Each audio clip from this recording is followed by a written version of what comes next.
नमस्कार. चला तर मग थेट आजच्या या रंजक विश्लेषणाला सुरुवात करूया. बघा, 1 मे हा दिवस आपल्यासाठी केवळ कॅलेंडरवरची लाल सुट्टी नाहीये, बरोबर? ह्या दिवशी ना संपूर्ण महाराष्ट्रात हवेत एक वेगळीच भन्नाट ऊर्जा असते.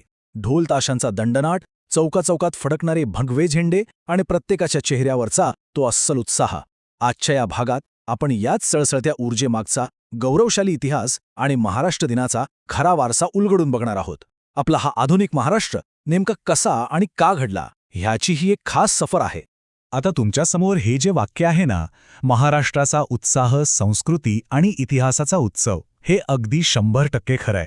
आजच्या काळात आपण जेव्हा हा दिवस साजरा करतो, तेव्हा राज्यभरात जो एक सार्थ अभिमान पाहायला मिळतो ना, तो फक्त कुठल्या नकाशावरील सीमेचा नसून एका प्रदीर्घ खड्याखुऱ्या संघर्षाचा, आपल्या समृद्ध भाषेचा आणि अर्थातच मराठी माणसाच्या कधीही न हार मानणाऱ्या जिद्दीचा सन्मान असतो.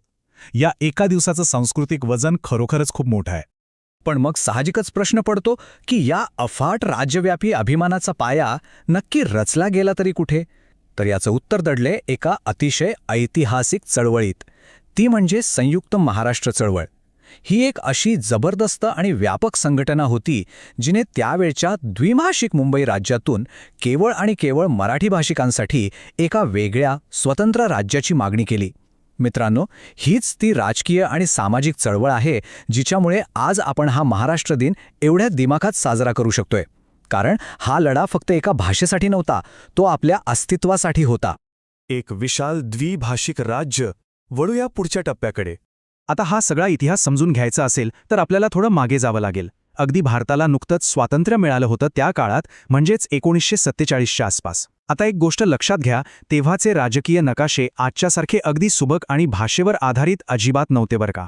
स्वातंत्र्यानंतरचं जे तत्कालीन बॉम्बे स्टेट किंवा मुंबई राज्य होतं, ते प्रचंड म्हणजे खरोखरच प्रचंड मोठं होतं. त्याचा तो भौगोलिक विस्तार थक्क करणारा होता. म्हणजे विचार करा, ते फक्त आजचं महाराष्ट्र राज्य नव्हतं, तर त्यात पूर्णपणे वेगळ्या भाषा बोलणाऱ्या आणि वेगळी संस्कृती असलेल्या अनेक भागांचा समावेश होता. एकाच प्रशासकीय छत्राखाली अनेक भाषिक गट अगदी बांधून ठेवले होते. आणि बघा, नेमकी इथेच खरी गुंतागुंत सुरू झाली. त्यावेळच्या व्यवस्थेतली मुख्य गोम अशी होती की एका बाजूला होती बहुसंख्य मराठी भाषिक जनता आणि दुसऱ्या बाजूला गुजराती भाषिक जनता. आता या दोन पूर्णपणे भिन्न भाषा, त्यांच्या वेगळ्या परंपरा आणि स्वतःची अशी एक स्वतंत्र अस्मिता, पण तरीही या दोन मोठ्या गटांना एकाच राज्याअंतर्गत एकत्र राहणं, एकत्र काम करणं भाग पडत होतं. आता साहजिकच आहे, प्रशासकीय पातळीवर आणि लोकांच्या रोजच्या जगण्यात या भाषिक आणि सांस्कृतिक फरकामुळे एक प्रकारचा ताणतणाव आणि संघर्ष निर्माण होणारच. ही अशी एक व्यवस्था होती ना, ती जास्त काळ टिकणं जवळपास अशक्यच होतं. आणि यातूनच सुरू झाला मराठीसाठीचा लढा. याच वाढत्या तणावातून एका नव्या आणि वादळी पर्वाची सुरुवात झाली. हा जो असंतोष होता ना, तो आता फक्त लोकांच्या मनात धुमसत नव्हता, तर त्याने चक्क एका संघटित राजकीय चळवळीचं रूप घेतलं होतं. हा लढा कसा पेटला ते बघूया. 1950च्या दशकाच्या मध्यावर हा भाषिक तणाव अगदी स्पष्टपणे जाणवू लागला. त्यानंतर 1956मध्ये भाषेच्या आधारावर राज्याची पुनर्रचना झालीच पाहिजे यासाठी अत्यंत ठाम आणि जोरदार मागण्या सुरू झाल्या. आणि या सगळ्याचा परमोच्च बिंदू म्हणजे 1950च्या दशकाचा शेवटचा काळ. यावेळी संयुक्त महाराष्ट्र समितीच्या नेतृत्वाखाली संपूर्ण राज्यभर अभूतपूर्व अशी जनआंदोलने उभी राहिली. अक्षरशः लाखो लोक रस्त्यावर उतरले. आता हा आवाज इतका बुलंद झाला होता ना, की सरकारला त्याकडे दुर्लक्ष करणं आता पूर्णपणे अशक्य होऊन बसलं होतं. आणि अखेरीस उजाडला तो दिवस, एका राज्याचा जन्म.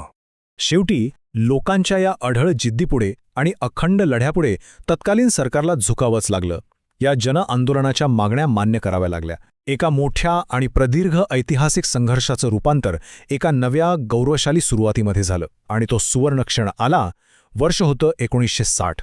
हे वर्ष म्हणजे आपल्या महाराष्ट्राच्या अस्मितेचा आणि अभिमानाचा अगदी मुकुटमणी आहे. याच वर्षी संसदेत बॉम्बे रिऑर्गनायझेशन ॲक्ट म्हणजेच मुंबई पुनर्रचना कायदा अधिकृतरित्या संमत करण्यात आला. आणि 1 मे 1960 रोजी अनेक वर्षांच्या त्याग आणि संघर्षानंतर आपला आजचा स्वतंत्र मराठी भाषिक महाराष्ट्र अधिकृतरित्या अस्तित्वात आला. म्हणूनच हा 1 मेचा दिवस आपल्या सर्वांसाठी अत्यंत जिव्हाळ्याचा आहे. वारसा आणि आधुनिक परंपरा. आता आजच्या काळात हे कसं दिसतं ते पाहूया. आज 60-62 वर्षांहून अधिक काळ लोटल्यानंतरही आपण हा प्रचंड मोठा ऐतिहासिक वारसा कसा जतन करतोय हे पाहणं खरोखरच रंजक आहे. 1960मध्ये राज्याची जी निर्मिती झाली ना, त्या ऐतिहासिक घटनेचा सन्मान आजची आधुनिक पिढीही अगदी तितक्याच दिमाखात आणि उत्साहात करते.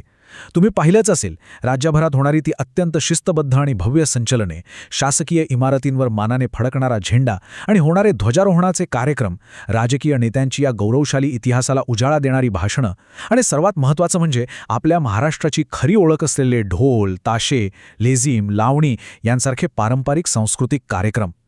हे सगळे उत्सव आपल्याला 1960च्या त्या ऐतिहासिक लढ्यातील बलिदानाची आणि राज्याच्या आजवरच्या वाटचालीची पदोपदी आठवण करून देतात. आता या विश्लेषणाच्या अगदी अंतिम टप्प्यावर एक अत्यंत महत्त्वाचा प्रश्न आपल्यासमोर उभा राहतो. तो म्हणजे आजच्या या आधुनिक जगातही भाषा आणि संस्कृती राजकीय सीमांना कसा आकार देत आहेत. कारण बघा, महाराष्ट्राचा जन्म हा केवळ भारताच्या इतिहासातला एक अध्याय नक्कीच नाहीये.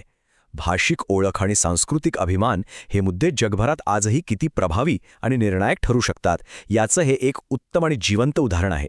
शेवटी भाषा ही केवळ एकमेकांशी बोलण्याचं माध्यम नसते, तर ती आपल्या अस्तित्वाची खरी ओळख असते. हा विचार नक्कीच करून पहा. तर आजच्या या माहितीपूर्ण विश्लेषणात माझ्यासोबत सहभागी झाल्याबद्दल खूप खूप धन्यवाद. पुन्हा भेटूया.